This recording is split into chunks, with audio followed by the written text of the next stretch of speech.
All right, welcome back. Let's read another book. All right, so today we are going to be reading Court of Blood and Bindings by Lisette Marshall.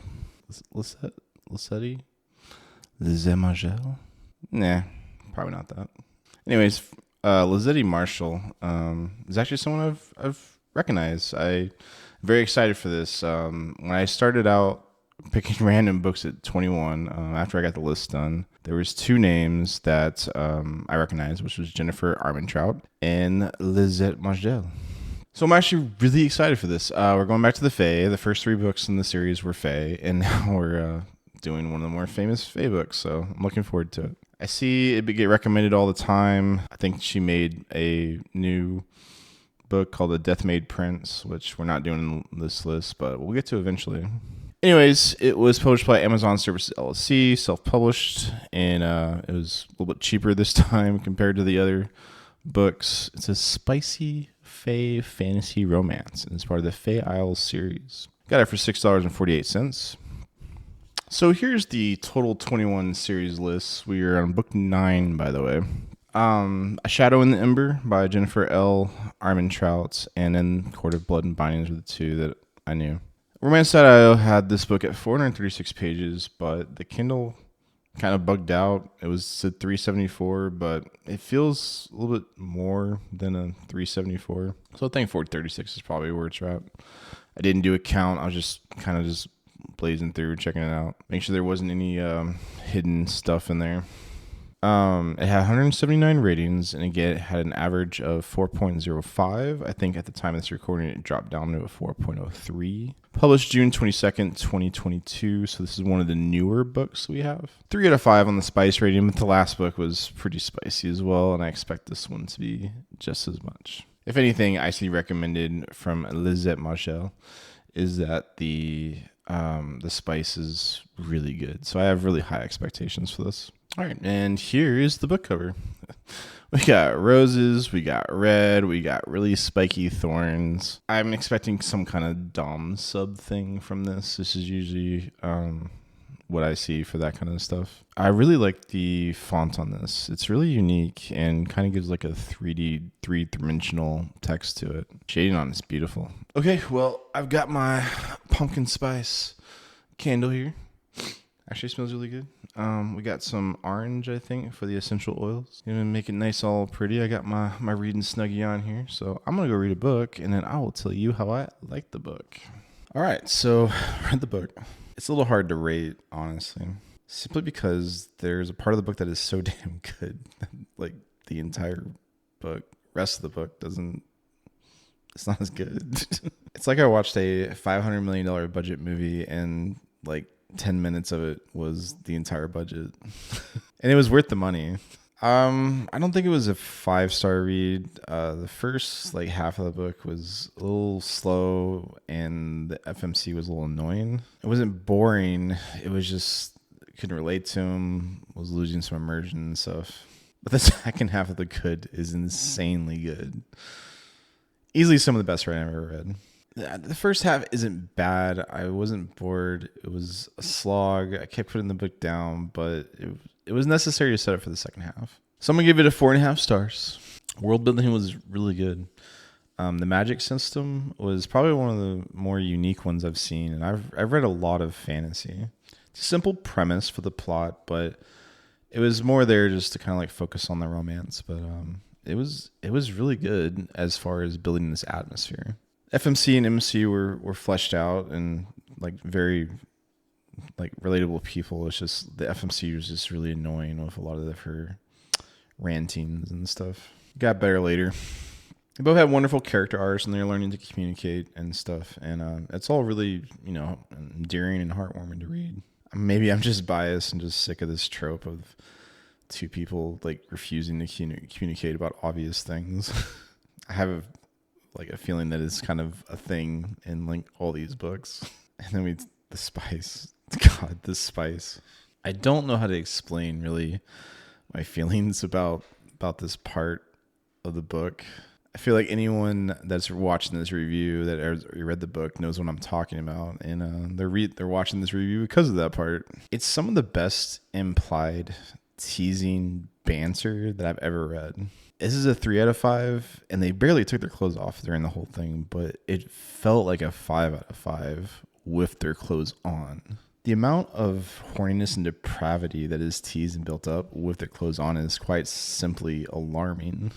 The author has a gift, and after this review, I'm going to go and see if I can track down any erotica the author has written, and I'm going to be quite upset if there's not any. This book feels illegal, like it should be a Schedule 1 drug. It's not even kinky. It was just simple, normal sex, but they were both being aggressive. Neither one was a dom or a sub, and it felt like they were equals. But just the word choice and implications and banter created this spicy atmosphere that was decadent. It felt sinful. I felt like I needed to repent after I read it, and their clothes were on. I've been in the kink lifestyle for like a decade, and I don't get surprised with erotica, especially normie sex erotica. But if the cardinal sin of lust was a pure material form, this book is it. This is the book your mother is trying to warn you from. Like, this is the book that you read this and you can't go back. It will ruin you for like other relationships. So make sure you have some other relationships under your belt before you read this. That's what I recommend. Don't give it to teenagers. It's a mental hazard. You need metaphysical police tape to line around this book. And that's what you want when you're ready to read spice novels. But you've been warned. Anyways, moving on. We'll get into more of the specifics of the spice later on, because this is honestly the best part of the book. The antagonist of the book was really well done as well. What I love about this book is that there's no deus ex machina at any point in this book. The stakes are really high throughout the entire book. Like, they have all these encounters with the antagonist and stuff, and like you can really feel that if they make one wrong facial impression, they're going to die. But everything that is useful and relevant is like established in the first 10% of the book, and there's no one coming to save them. There's no power of love. Like, they have to use everything they have, their wits and intelligence, to out-trick the antagonist, and it's done in a really well done way. I just really love everything about the second half of this book. Just go read the book. It's so good. So in summary, 4.5 stars for the slow first half, but everything else was incredibly wonderful. And that's all I have to say about spoilers. So from here on out, there's spoilers. So be prepared. You've been warned. Okay, look, I know why you're here. We all know. I know, you know, we all know. You're here for me to talk about that part. And I would love to talk about that part right now, but we need some context. So I'm going to have to explain the first half of the book. Because yes, it is really good without context, but context makes it even better. Which is why I kind of like give the slow start of the first half a pass, because it makes everything so much better in the second half. It's still a slog though. We start our sinful adventure on an island called Cathra, I think. I may have misremembered what it was called, and I'm not going to go read the first half again. We have a pauper FMC. She's is living with her parents, who I believe are painters, and I mean some kind of famous painter, but she does all the chores, she does all the cleaning of the house. They make her, do all the things in the house. Don't really treat her very well. And there's a festival going on in Cathra. They are celebrating their independence from the Fae. The Fae are really bloodthirsty in this reality. They're led by this queen that is extremely savage and sadistic and has been enslaving these humans for hundreds of years. There was a war 130 years ago, which the humans in the Alliance lost, and the Fae have been basically ruling over all the enlightened people since then.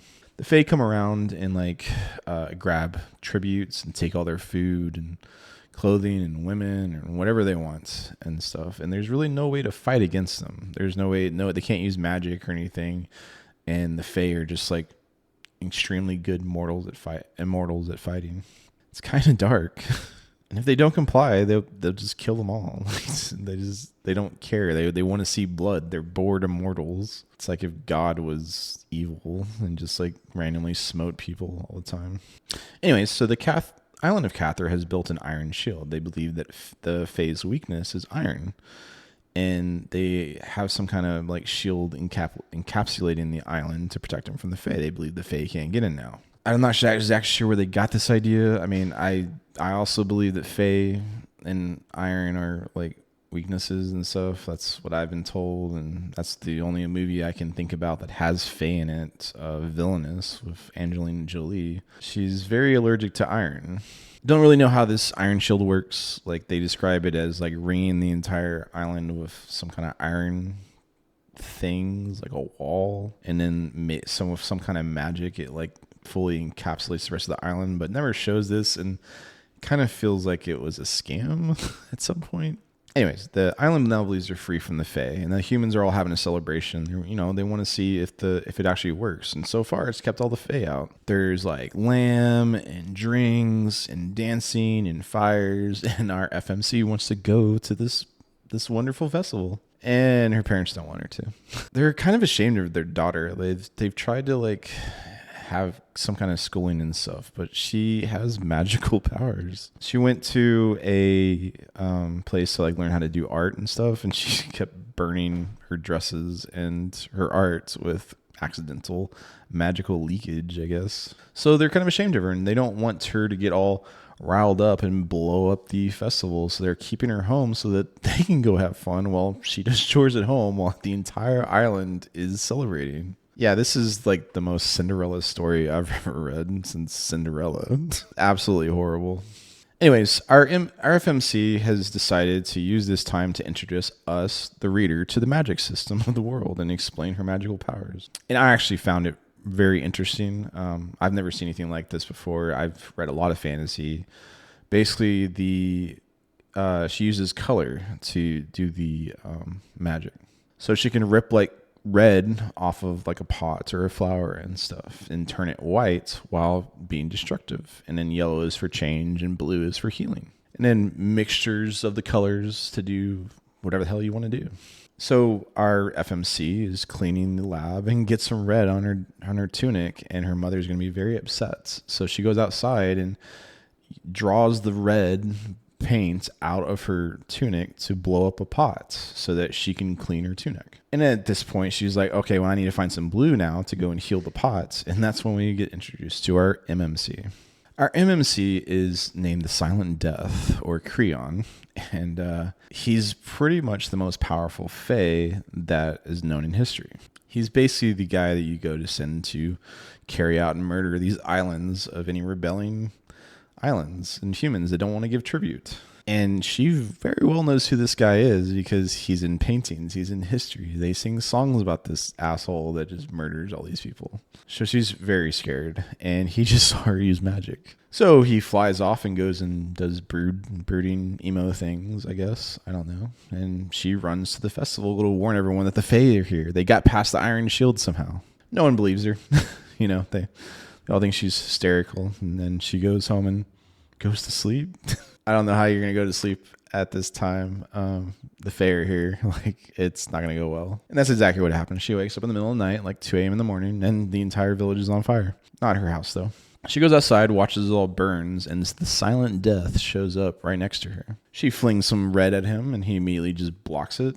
And she realizes that she's not going to be able to, cast magic on the Fae. She doesn't know how to use magic. She just has the ability to use magic. Our MMC then uses yellow and changes her house into wood from, I guess, brick, and then throws some fire into it and burns her house. She realizes there's no people around and their parents weren't in the house, and he tells her that he let them all leave and escape to the White City, the White Castle. I forgot what it was named. It's only mentioned a few times, and it's in the first half of the book, so I'm not rereading it again. So the village got let go by one of the most murderous legends in all of history. She's understandably a little skeptical. So he captures her, and they swing by all the boats with the humans so she can see that they're okay. She does recognize her mom and dad that left her without question. And he carts her off to the Fae Isles, which is the name of the series. she begs him to let her go and be with, the humans and stuff, but he doesn't. And we thank the author for that, because otherwise we wouldn't have a book. All right, so we're going to the bone court where the mother presides over. And I'm going to be honest, there's no way you can tenure the good guys if you name your court the bone court and you have a throne made of the skulls and bones of all your enemies.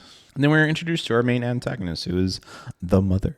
The mother is an ancient fae, probably I think the oldest fae of everyone, and she's actually two sisters in one body. So they alternate sleeping so that they can stay awake 24 hours and protect themselves at all times. Everyone wants to murder her. She's like the most sadistic, evil person in the history of the world. She's also the most powerful. She seduced a god and stole his powers. So she's like cannot only use fae magic, she can use godlike powers as well. And no one really knows how it works. There's been lots of theories and stuff, but since she's like older than everyone and no one else is alive since she got all these powers, they don't really know how it works, and she ain't telling them.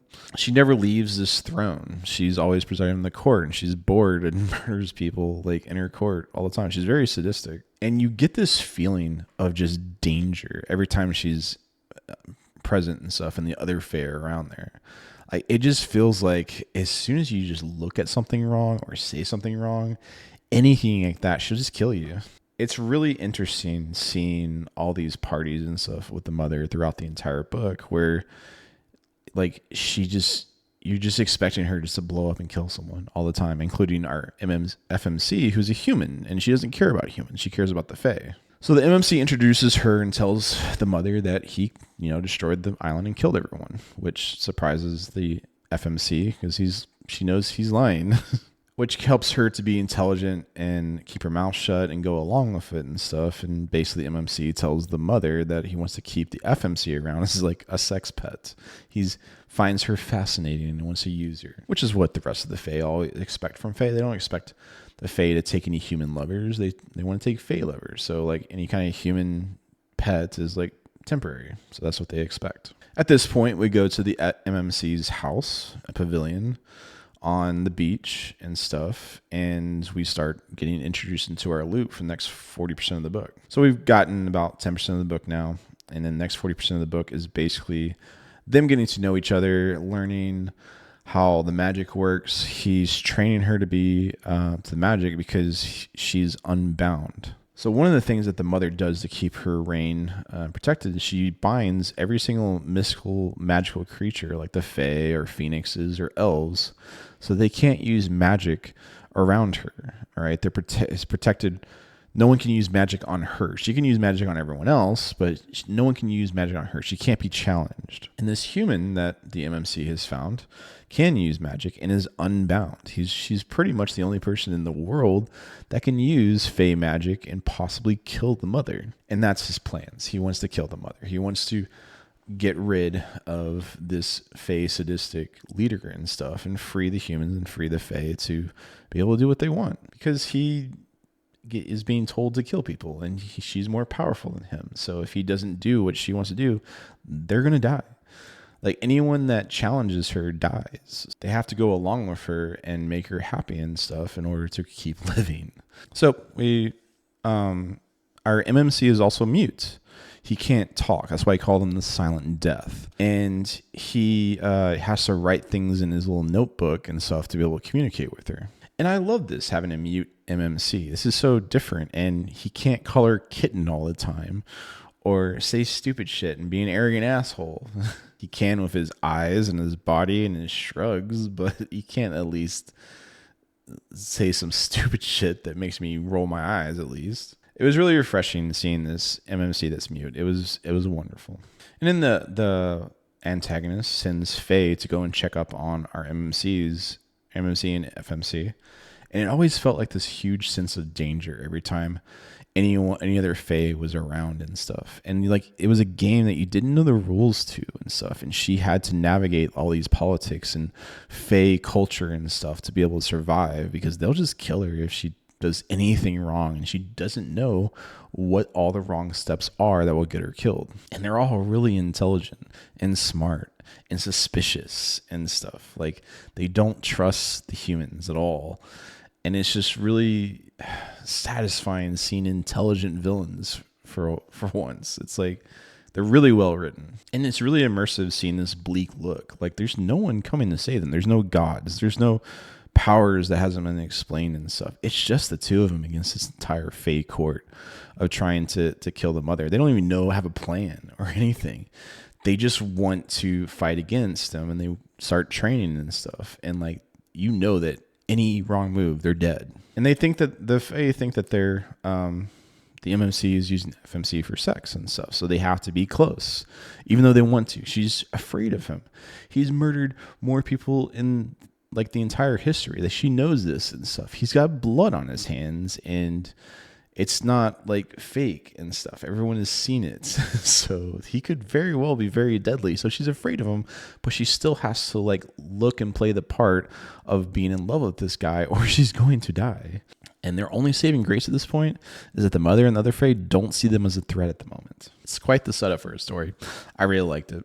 Because you have other stories where like they'll just pull some kind of plot device or weapon that you didn't know about out of their hands to deal with something. But not in this story. Like at this point, you have everything you need that they're going to use to fight and stuff. And then it feels really intelligent. What I didn't like about this part was that the FMC is just really annoying. She doesn't feel like a pauper. She doesn't feel like someone that comes from a meek existence. So she feels like a spoiled princess. She keeps getting very upset with MMC because he shrugged at her. And maybe it's because I'm a guy and I don't know the power of a shrug. But man, it just sets her off constantly. She's constantly in his face, like making fun of him and zingers. They have this banter, even though he's mute.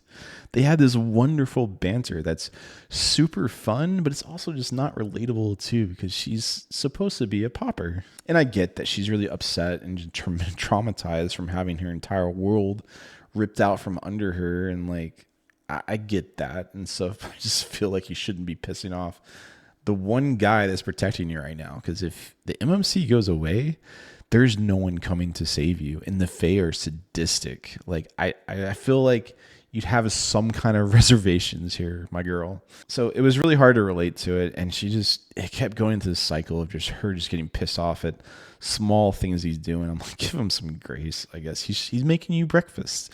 He's training you in magic. Like, can we just like just reel it back a little bit here, you know? That was really the big struggle for me when I was reading this first half of the book.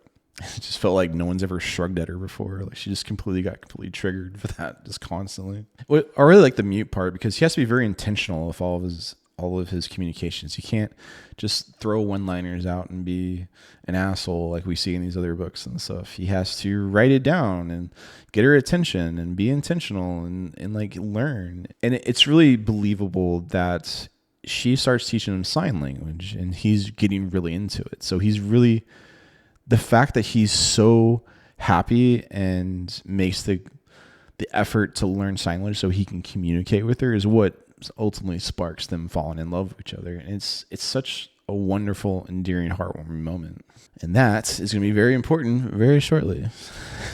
So that's what takes us to 50% of the book. And then we get to the part. So there's this whole idea that they have to look like the part of lovers and stuff. And they go to a meeting before the part where she has to look like she's sexually enamored with him, and she does and starts to lose herself. So there's this sexual tension that's building up here between them, and she starts wondering if she can like drive him to, you know, lust with all this. I don't know why she would think she can, but she wants to. And he makes a bargain with her. He says that I'm not going to touch you unless you touch me. I'm not going to initiate and stuff like that. And she's like, well, we'll see who, you know, holds out first. She's like, okay.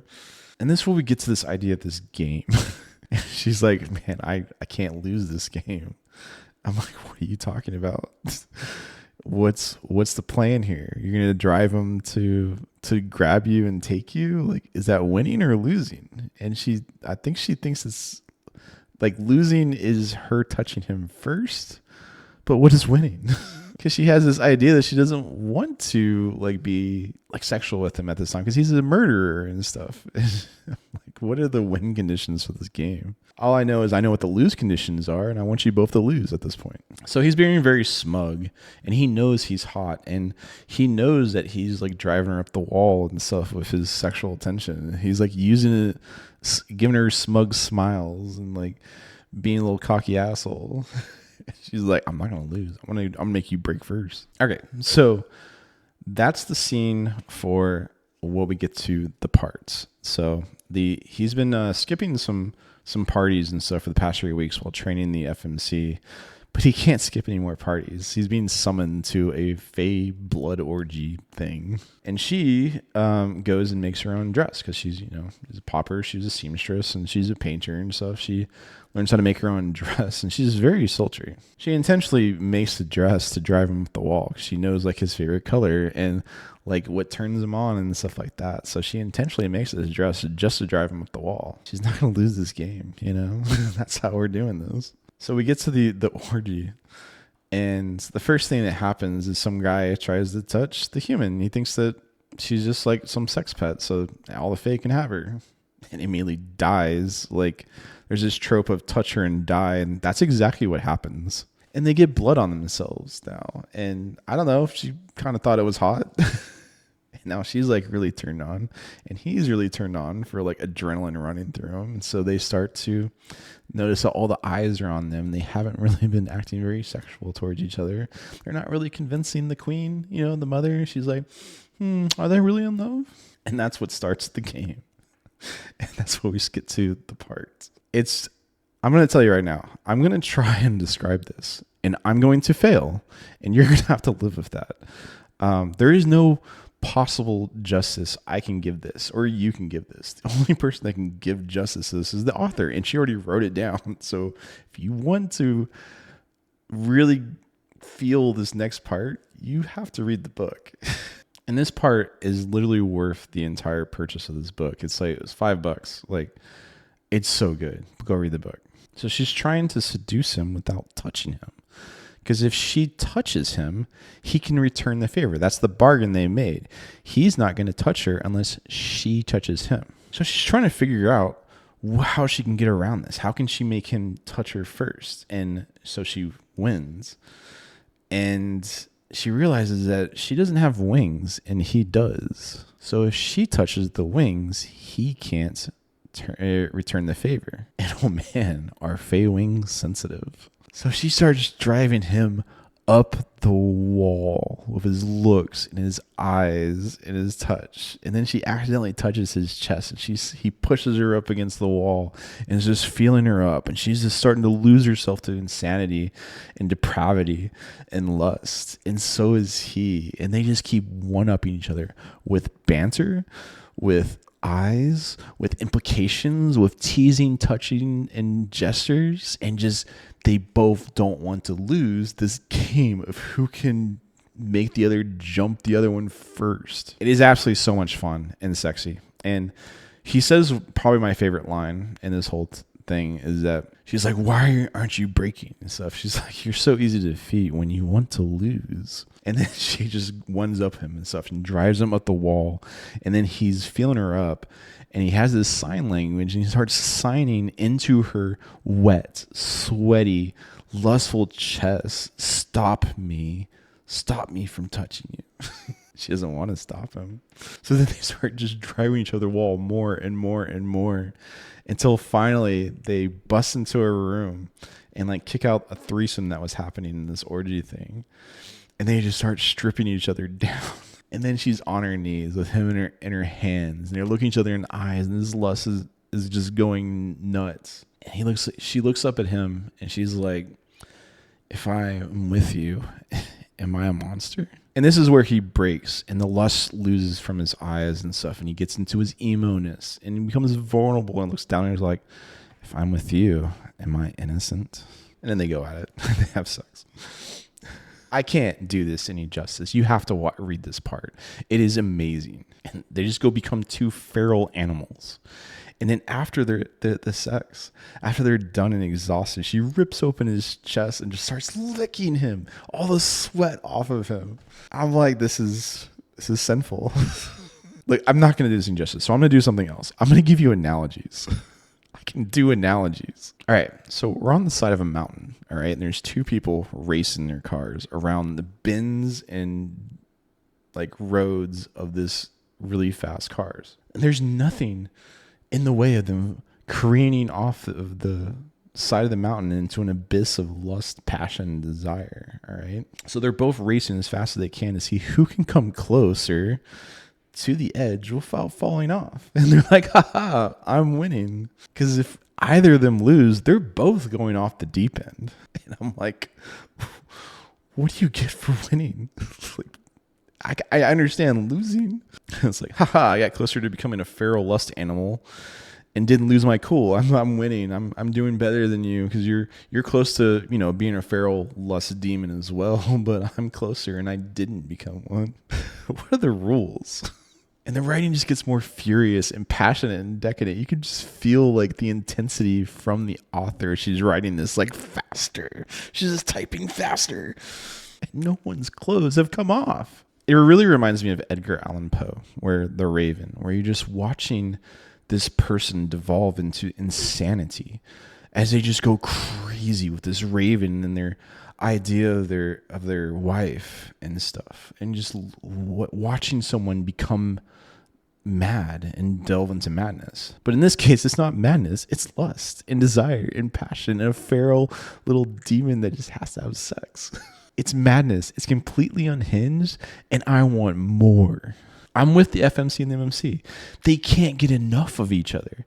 No matter what either of them do, they just want more. They just driven more. They want more. They get more passionate and more lustful of every single action the other one takes.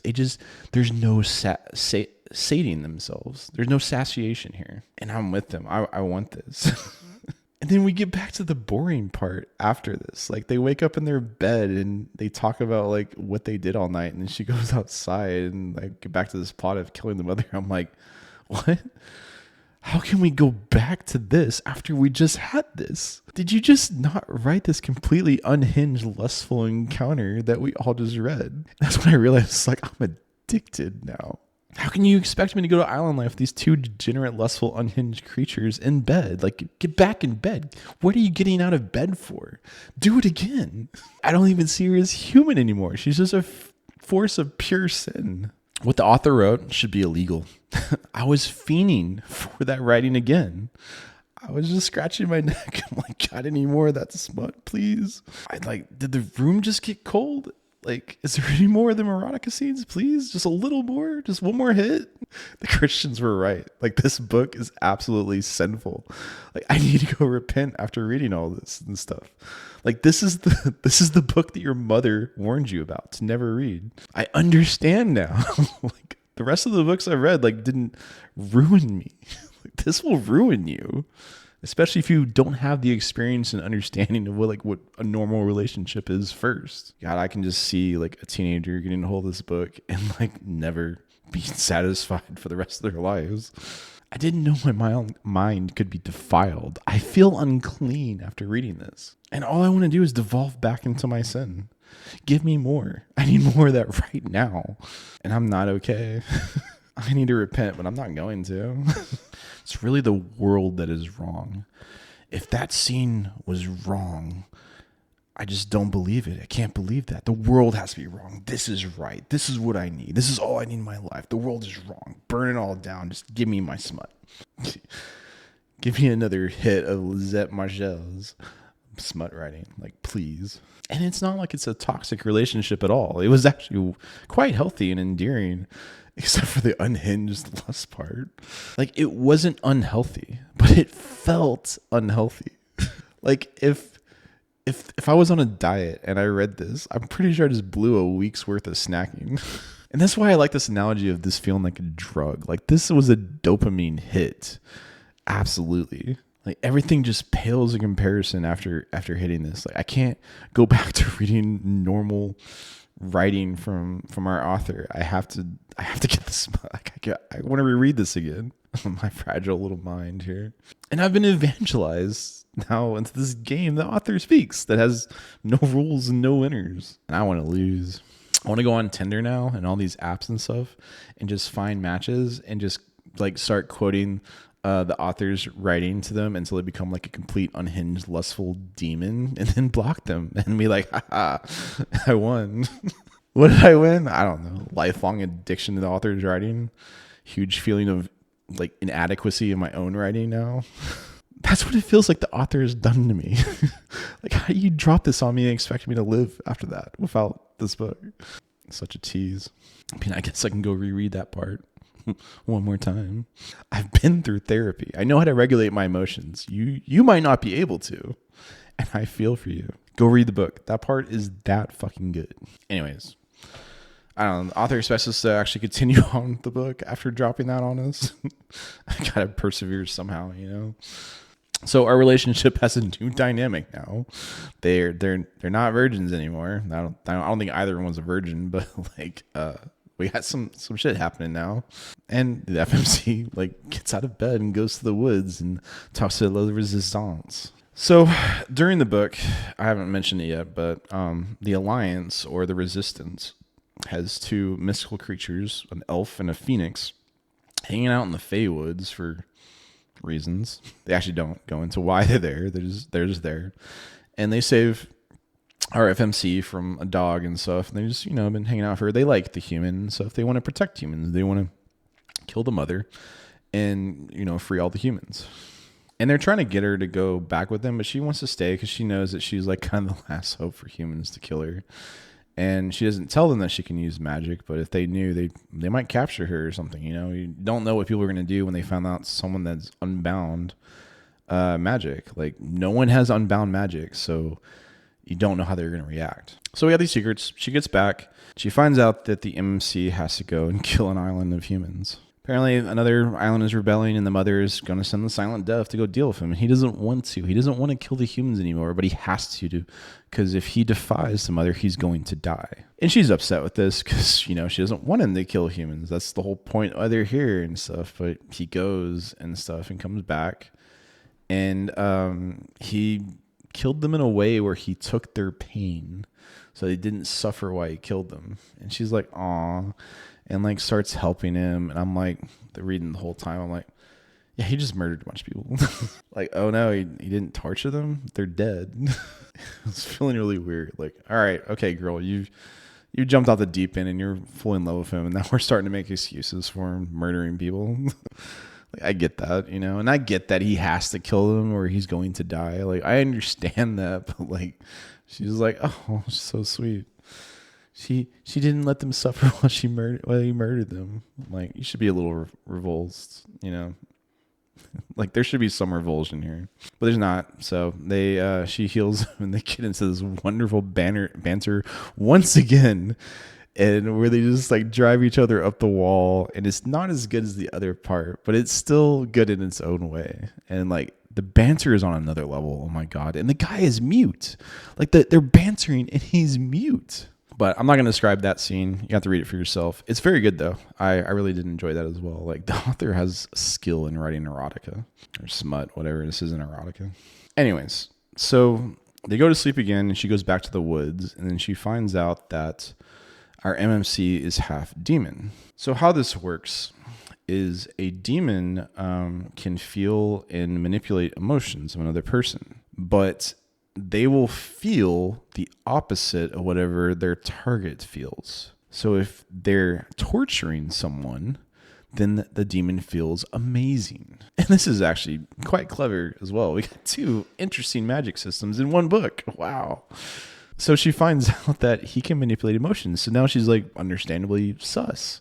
She's like, how much of my emotions are real and how much are fake? And she's not rational about this, because if you sit there and think about all the actions the MMC has taken, it's pretty clear he's in love with her, but she questions it and, attacks him, and they have this dumb breakup scene. I'm just like, get back in bed. Like, I need more smut. But anyways, he goes off to go and brood and be emo, and she's like, all right, I got to do something with my time and stuff and figure out stuff. So what she could do, she checks out the labyrinth. All right, so let's talk about this labyrinth. Because when I was looking at the map, it's like showing the Fey Isles and stuff, and it says labyrinth under there. I'm like, oh god, because it's such a like a stupid trope in like fantasy novels where there's this like labyrinth that spawns monsters for everyone to like farm for magic or coins or whatever. I'm like, of course, there's a labyrinth on the frickin' Fey Islands. But this was actually well done. I actually enjoyed this one. The MMC has been for like years, decades, trying to map the labyrinth, going in and trying to figure out where everything is. He wants to find the location that's right underneath the queen's throne. He wants to attack the queen through the ground or something. I don't know.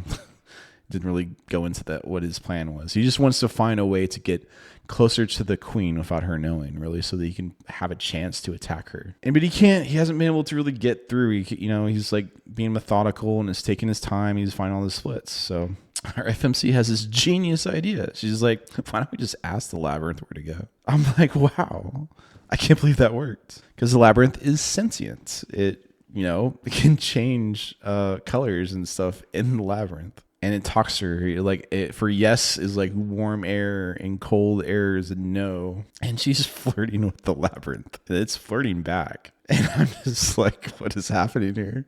This is great. So there is this genre of books, if you don't know, called Dungeon Core, where there's sentient dungeons. And this is played with in many ways, usually like a video game where the dungeon can like spawn monsters and set traps and gains experience if he kills things and stuff. So I'm not, immune to the idea of like a dungeon core. I thought it was interesting. I thought this was well done, so I liked it. I thought it was really cute the way that they like flirt and stuff. So check it out. So within like a week, she has the entire thing mapped and has a place right on her throne and stuff. She's like, great, I made an entire map and everything. So let's go check it out. And then when she leaves the labyrinth, the antagonist, one of the Fae, the lover of the queen, finds her. And no one can enter the labyrinth. It's punishable by death. And so becomes this banter of her like, I didn't know, I'm a fucking human. How did I know? And they're like, how'd you get in the labyrinth? And she's like, I don't know. I can't use magic because only someone that can use magic can get into the labyrinth in the first place. So they're all like, oh yeah, that does make sense. Who let you into the labyrinth? So they capture her and then they summon Creon or Silent Death to the court to answer for the crime of entering the labyrinth. And I'm at this point, I'm like, God, they're so fucked because there's no one on their side. There's no one helping them and they're both captured. And the mother can just easily end their existence in 2 seconds. Like, how are they going to get out of this? So the MMC rightfully realizes the situation and sacrifices himself for the FMC. I also don't know if really thought this out very well because without the MMC's protection, the FMC's fucked on this island. She cannot fight against these Fae and there's nowhere to go. It's an island and everyone hates her. So I get like, sacrificing herself, but like, it's like, all right, I guess they're both going to die now. So she understandably blames the MMC, and then the mother is like, you betrayed me, and like ropes him up and puts him on hooks to display in front of everyone. It was actually the FMC's like suggestion. She didn't want the mother to kill him immediately. She was going to, which is like, I think you should put him on display for all of his punishable crimes, which is very clever, actually. Like, I really love the way that the FMC just acts in all these situations. He just does a really good job. And it's very believable and understanding and quite intelligent. So the mother's like, well, what should we do with you, little dove? And she's like, I would like to get you a gift. Give me 24 hours and I'll come back to the courts with a gift for you for all your hospitality. And the mother lets her go. Doesn't think she's a threat. I also don't really think she's a threat either at this point. So I'm like, this better be good. You better have a good plan because I don't know what the hell you're going to do. The only thing I can really think of at this point was she was go into the labyrinth, and the labyrinth was able to like make gems, different colors and stuff. So like just get all the red around you and blow them up from the ground, blow up the throne, blow up the queen, just get all the red and do all your things and stuff. Like, I thought that's what they were going to do. That's not what they did. I don't know if it was a better idea. We'll find out. So the FMC goes and finds a horse from a stable that she found from earlier. She positions it in the labyrinth and then takes a whole bunch of hay and puts it under the labyrinth, and then goes and sews a bunch of red color into the inside of her dress because she has to place her hand on the red to be able to do destruction. So she goes in, puts her hands in, goes to the court, all the fae are around there, like, well, little dove, what do you have for me? She's like, this is for Carthra. Puts her hands up and blasts her in the face with red. I'm like, yeah, that's only going to work once, girl. I was not expecting that. Like, my eyebrows are raised. Just goes up into the main court, straight away and blasts this mofo in the face. I love you, dear baby girl. I'm rooting for you and stuff, and I really hope that was a good idea. And the mother is screaming bloody murder. I think she said that she blinded her and stuff. I didn't really see that. It was more later and stuff, but everyone's furious. So then she immediately uses yellow on her dress as well to change the floor and get rid of the iron chains on the MMC, our Creon. He falls through the floor into the labyrinth, and she jumps into the hole after him, using as much blue as she can to heal herself because there's red coming her way. She gets through the floor, she uses yellow to change it back, and she can hear them all screaming upstairs, ready to just murder her as soon as they see her. So she's dragging the MMC to the horse, but she's like super heavy, and they start breaking through the ground and getting there. But the labyrinth now shows up and starts killing the fae when they appear. So they're like, well, we got to go around now. And then the MMC wakes up and realizes what happened and like does this really like hot, forceful kiss that like they hit their teeth. She's like, I taste blood. I don't know whose it was. Just so has to kiss her right now. It doesn't matter how much pain it is. And then he passes out again on the horse. So she leaves the labyrinth and she's confronted by a female fae. I haven't mentioned her at all. Her name's Thysandra. And she has this lore where during the war that, killed all the humans and subjugated them, she was fighting a demon for like a full 24 hours. Like it was a 24-hour long fight. And that's ridiculous because like I just barely can go 5 minutes in a ring and boxing and stuff. It's pretty hard to do. But during this fight, the demon and her fell in love.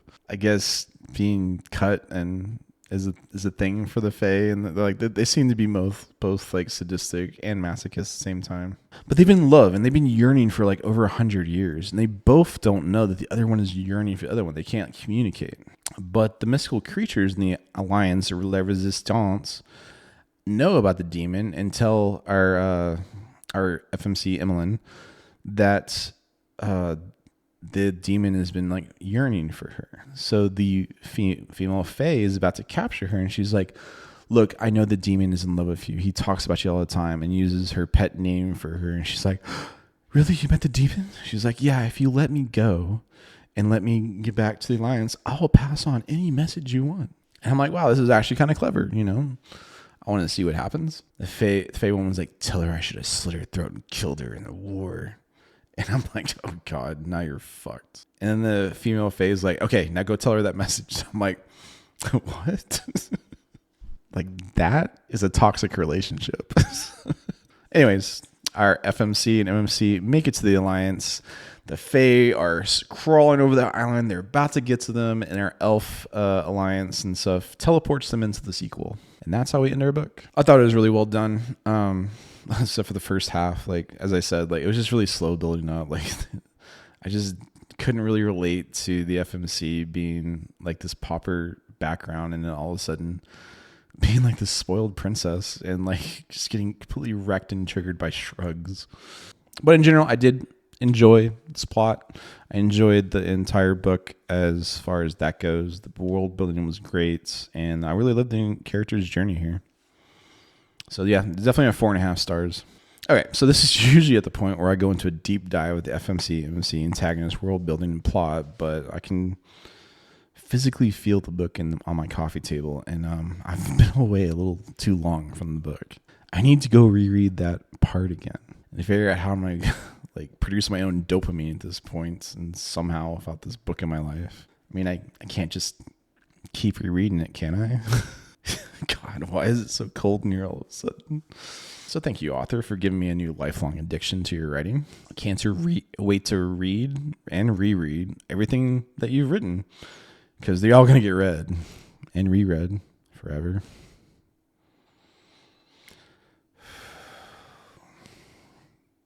So I hope you enjoyed the coffee money I gave you, and I'll see you in the next one.